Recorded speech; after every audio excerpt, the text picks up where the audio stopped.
तर सततच्या इंधन दरवाढीवरून विरोधकांनी मोदी सरकारवर टीका केली आहे। अर्थव्यवस्था कोलमडू शकते अशी भीती विरोधक व्यक्त करतायत। आम्हाला याचं काही आश्चर्य वाटत नाही।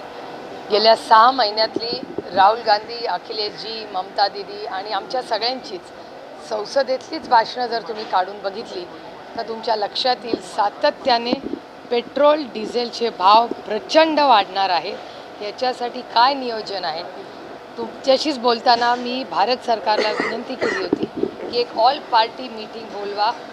जगात क्रायसिस चाललंय, भारतात इकॉनॉमिक क्रायसिस करून आपली इकॉनॉमी प्रचंड, आपली आर्थिक व्यवस्था ही कोलमाडेल काय अशी परिस्थिती आलेली आहे। एपस्टीन फाईल आणि अदानीचं प्रकरण यामुळे देश हा अमेरिकेच्या दावणीला बांधला गेला आहे आणि बांधून ठेवलेला आहे।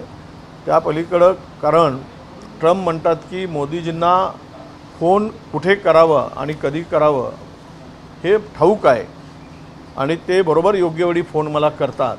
याचा अर्थ असा आहे की भारताच्या पंतप्रधानांचा हात अमेरिकेच्या राष्ट्राध्यक्षांनी दगडाखाली ठेवलेला आहे, तो काढता येत नाही।